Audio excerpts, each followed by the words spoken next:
Rowie, why are you so smiley? Why are you so happy? And if I share with you that the word discipline comes to mind, most people don't get excited about, I want to be disciplined. Remember at school, you had to go to the office to get disciplined. And teachers and parents often say, I need you to be more disciplined. But what about this? What if we put a whole different headspace, a different spin on that gorgeous word, and think about how you feel when you are disciplined? So if you've done all the things that you're supposed to do, when you're supposed to do them, even if you didn't feel like it, how do you feel at the end of that experience? Isn't there a big sense of satisfaction, of completion, of I'm a bloody legend, I did it? Because we seem as humans to do a lot of focus on the negative. Discipline's a really hard word, and discipline's hard to be, and I wish I was more disciplined, and I'm jealous of the people who are disciplined, and it's too hard to be disciplined. And if you take that definition, do what you should do, when you should do it, even if you don't feel like it. The first two, I think, are just common sense and probably irrelevant, because we all know what we should do. And I think we all know when we should do it. We're not supposed to procrastinate. It's not good to leave it till tomorrow. It's not good to put it off. It's not good to be lazy. It's a really good idea to do it when you're supposed to bloody do it. So do what you should do when you should do it, easy. The hard bit, supposedly, is even if you don't feel like it. But here's my really big positive spin on that. Isn't it the most exciting? Isn't it the most rewarding? Isn't it the most awesome? Don't you learn the most when you do something when you don't feel like it? It's really easy to do stuff when you feel like it. It's easy to go for a run, easy to go to the gym, easy to study, easy to do the things you're supposed to bloody do when you feel like it, because you feel like it. It's easy. But if you don't feel like it, if you're tired, if you feel stressed, if you haven't got time, when everything's against you and you still go and do it and you get it done, what kind of self-satisfaction and reward does that put into your life? And that's the reason why I think it's so easy to be happy. Because we've all got stuff to do. We've all got a list of things that we're supposed to do. We all know when we're supposed to do it now. It's just when we don't do it that we feel so crappy. And I think that's one of the reasons why we've got so many miserable people who are unhappy all the time, who are grumpy, who get depressed, who get disappointed with themselves, have low self-esteem, low self-confidence. Isn't it because we know what we're supposed to do, and when we're supposed to do it, we just didn't do it? And then how do we feel? If you've got a job to do and you don't do it and you get to the end of the day, I can't imagine that feels good. But if you've got a job to do and you're supposed to do it and you get to the end of the day and you've done it, how does that make you feel?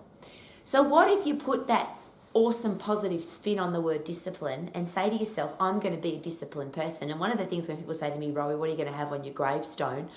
I want that word on my gravestone because I love it. Discipline to me simply means that you stand out from the rest of the crowd, the busy, ordinary, normal, average crowd, because most people might do what they're supposed to do when they're supposed to do it, when they feel like it.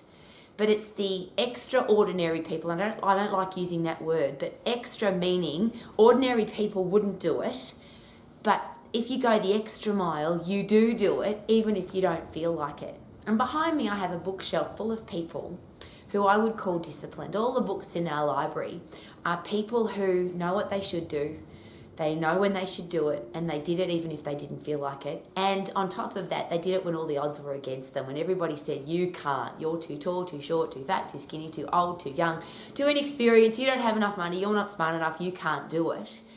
And they didn't listen to that. And maybe that takes discipline as well, because it's really easy to listen to other people telling you that you can't do it. And often do we use that as an excuse? Oh, my family doesn't think I could do it. My boss doesn't think I can do it. My teachers didn't think I could do it. So of course I can't do it. And we believe other people's rubbish. And that gives us kind of, I don't know, an excuse? Because other people don't think I can do it, I won't do it. Well, this group of people behind me in my library, they're people who love their life, and I use that term very importantly because I think it's easy to love your life when you're doing what you love.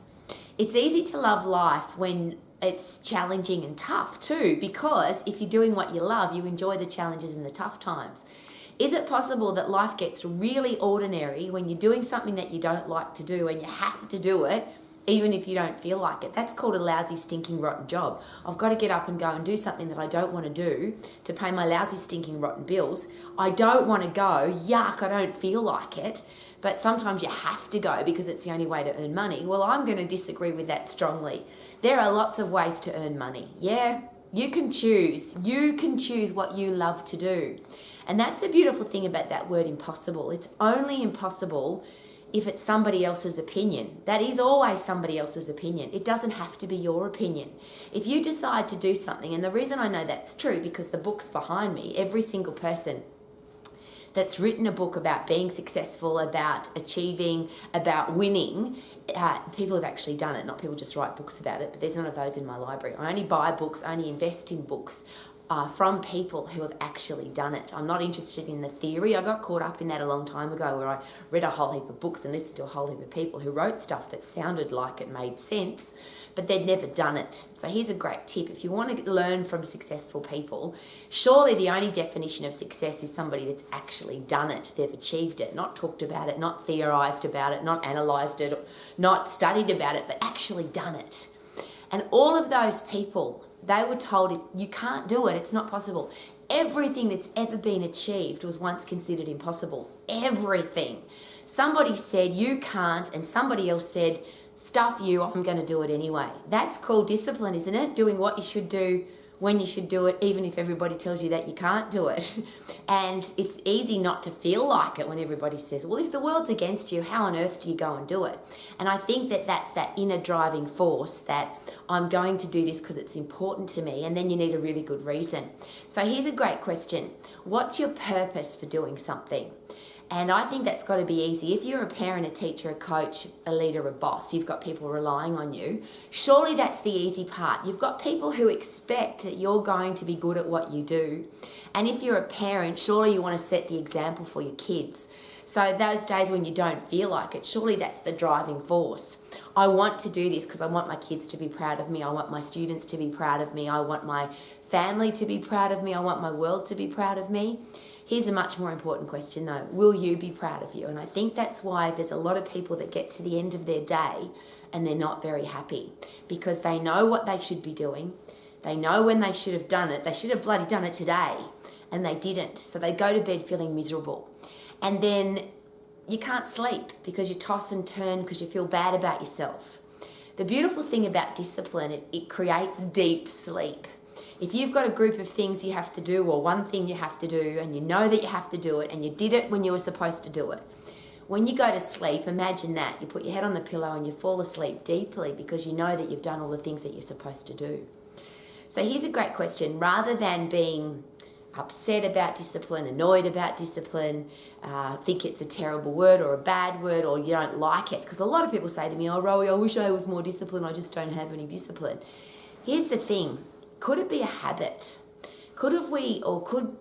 Are there people who have got into the habit of being undisciplined because every time they were supposed to do something, they didn't do it, so they become undisciplined by habit? The top head doctors in the world will suggest that it's very easy to change a habit. You can't stop a bad one. You just exchange it for a good one, or a different one, or a new one. And here's a great question. Every time you've got something to do, instead of putting it off, procrastinating, waiting till tomorrow, what if you just do it now? Every time you hear yourself say this, I'll do it tomorrow, or I'll do it later, or I'm going to do it sometime in the future. What if you just decide then and there, conscious decision, I'm going to do it today. I'm going to get it done now. And I will share with you that's one of my very personal success strategies. And when I say success, I'm going to put this very simply. I think that success is being happy. The weird people and the motivational speakers and the gurus and the rah-rah people, it seems that happiness is a really weird word. But when I ask people, what is your goal? A lot of people have a lot of things they want to do. That's my goal. I want to win a sporting competition, or I want to have a successful business. I want a great relationship. I want to travel the world. I want to have a lot of money, all of that stuff. But when I ask the question, why do you want that stuff? Why are you doing it? The answer is always, well, I think that will make me happy. Well, if you really truly want to be happy, not miserable, there's a great question. Do you actually want to be happy, not miserable, not depressed, not out of sorts, all the things that the world seems to have going on? If you really truly want to be happy, couldn't that be a great definition? That you do what you should do, when you should do it, even if you don't feel like it. Wouldn't that make you feel satisfied, successful, an achiever, a winner? Wouldn't that make you happy? I think it's very difficult to feel good about yourself if you've got stuff to do and you don't do it because you put it off and you procrastinate. So there's my success strategy, which I think success is being happy. Rowie, how can you be happy all the time?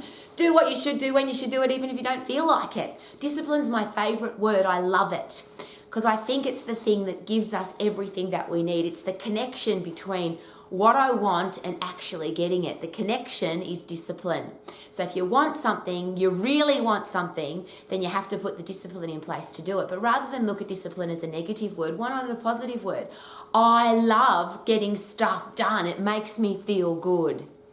Do what you should do when you should do it, even if you don't feel like it. And how do you think you will feel at the end of your day? Woohoo!